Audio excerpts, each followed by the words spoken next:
segundo vídeo, né, sobre o R básico. Então a gente falou um pouco aí sobre quais são os elementos, objetos e vetores, as operações lógicas que estão relacionadas a esses vetores e operações matemáticas que eu queria que vocês passassem aí dentro do arquivo. Então basicamente é fazer o upload do arquivo e rodar essas operações, essas funcionalidades. Então você pode simplesmente rodar isso daqui, né, que é o Ctrl Enter, e ele simplesmente vai dar a soma, ou se você quiser pode copiar e colar isso daqui, dar o Enter, que ele vai realizar essa operação aqui dentro do console. Tá bom? Então você tem as operações lógicas também, para vocês darem uma olhada e tentar entender como é que elas estão trazendo. A barra em pé, que é o pipe que a gente chama, ele é o OR, e o comercial, ele é o AND, então um ou outro, e ele vai dar o verdadeiro ou falso. E aí um dos elementos interessantes é como é que você corta os vetores os elementos dentro dos vetores. Então você pode pegar um vetor V1, por exemplo, e eu quero saber qual que é o terceiro elemento do vetor 1, e aí ele traz o terceiro elemento. Eu quero saber do segundo ao quarto elemento. Então existem formas diferenciadas para você conseguir extrair os elementos desses vetores. Então o vetor 1, né? Então você tem 1, 2, 3, 4, 5, e aí você pode definir qual o vetor que você está querendo. Eu quero todos os elementos que são maiores do que 3, por exemplo, e aí ele traz os que são 4 e 5. Então são formas aí de você pegar os pedaços que é de interesse dentro dos vetores e elementos. Então a gente tem o elemento único, inteiro, né, que é o objeto singular com somente um valor para ele.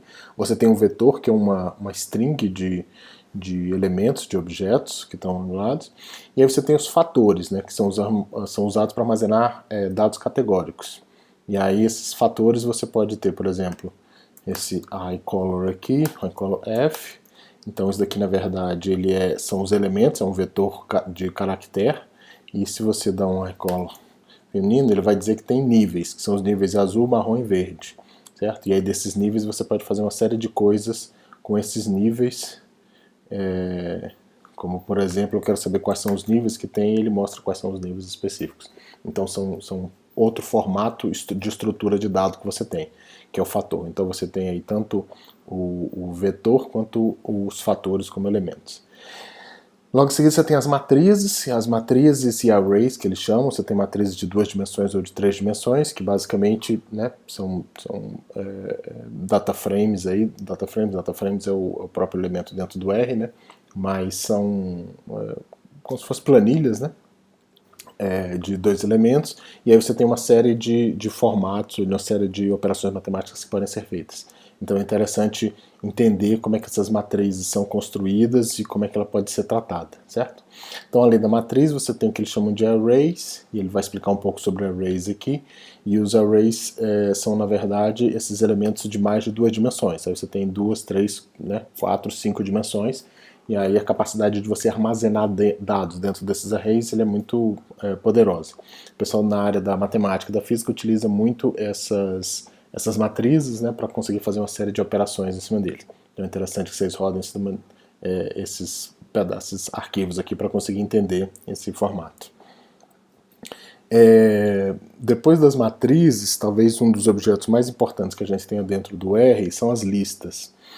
A lista você pode guardar qualquer coisa dentro da lista, ele é como se fosse um objeto multidimensional. A ideia é que você tenha 2 dimensões, mas dentro de cada dimensão você pode ter uma série de outros elementos dentro dele. Então você pode ter dentro de uma lista um elemento único, você pode ter um vetor, você pode ter um data frame, você pode ter uma matriz e assim por diante. Então aqui você vai criar uma lista específica, né, que tem 4 componentes, e aí você tem uma série de formatos de como você cria listas, né? Então agora isso aqui é uma lista que tem 4 elementos, e aí dentro da lista você tem um vetor de inteiro, numérico, um vetor lógico e um caractere com um elemento único, certo? Então você pode ter uma lista vazia, você pode ter uma série de tipos de listas, e é um objeto interessante e importante de você saber como encontrar, como entender esse objeto e guardar, né? E aí a forma de você retirar elementos da lista, né, ela varia um pouco. Aqui ele traz qual que é o elemento, mas ele traz na verdade o primeiro elemento, que é esse bool, e aí ele traz parte da lista, mas se você põe 2 colchetes, ele traz como se fosse um vetor. Então qual que é a diferença, né? Se eu der um class, que é uma a definição, uma função que vê qual que é a classe do objeto e boto esse elemento aqui, ele vai dizer que esse aqui é o inteiro. Mas se eu boto o elemento somente com um colchete, ele vai dizer que ele é uma lista. Então ele está trazendo um pedaço da lista quando eu boto só um colchete, e ele está trazendo o elemento de dentro dessa lista quando eu boto dois colchetes. Então é importante entender como é que você faz essa extração de dados de dentro desses elementos aí. E aí você tem uma série de formatos aqui que vão apresentando a forma de você incluir dados dentro da lista e a forma de você extrair dados dentro da lista. Tá? O outro elemento muito utilizado dentro do R, depois da lista, são os data frames. E aí os data frames você tem, que são aqueles bidimensionais normalmente, e são muito parecidos, ou é o mesmo conceito que você tem das planilhas. Então, um dos grandes passos que eu digo para quem está estudando R, ou iniciando com R, se você sair da utilização da planilha Excel para uma utilização do R, você aos poucos vai se entendendo aí com esse tratamento de dados, com a ciência de dados, que é uma das ferramentas mais utilizadas para essa área. Então é importante entender essa estrutura. Então o data frame ele se parece muito com a matriz, só que a diferença é que na matriz você está guardando dados numéricos ou dados de um tipo de categoria apenas, né? No caso do data frame você pode botar qualquer tipo de objeto dentro da estrutura, né? Então aqui você diz que tem 4 observações e 4 variáveis, né? Uma das variáveis é ID, depois é o nome, depois é o sexo, idade e assim por diante. Então essas daqui são as estruturas ou as variáveis que você tem, dentro de cada variável quais são os elementos. E aí ele sempre tem a quantidade de elementos similar, né? Então você tem 4 variáveis, em cada variável você tem que ter aí pelo menos 4 observações. Todas têm que ter o mesmo número de observações dentro delas, né? E aí para você acessar esses elementos, assim como você faz com vetor e afins, você pode utilizar fazendo cifrão. Então eu quero saber o data frame 1 e eu quero saber o primeiro elemento do data frame 1, e ele vai trazer todos os nomes, né, todos os elementos que estão relacionados a essa variável. E aí ele traz todas as observações dessa variável de qualquer forma. A outra maneira é você pode estar fazendo também aqui drf1 e fazendo, eu quero a segunda coluna, né? E aí ele vai trazer dfr, né? Desculpa.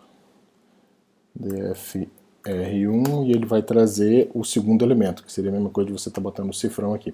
Então por aqui, seguindo o passo a passo do arquivo, você consegue entender as formas de você acessar os diferentes elementos dentro dos data frames e listas, tá? Então, novamente, listas é um elemento muito importante e data frame também muito importante dentro do R, e aí ele está querendo dizer, falando sobre as estruturas dos arquivos. Tá? Então isso é importante para vocês conseguirem absorver o conhecimento, o entendimento de como que se trabalhar com os dados dentro do R. Né? Então, vamos lá.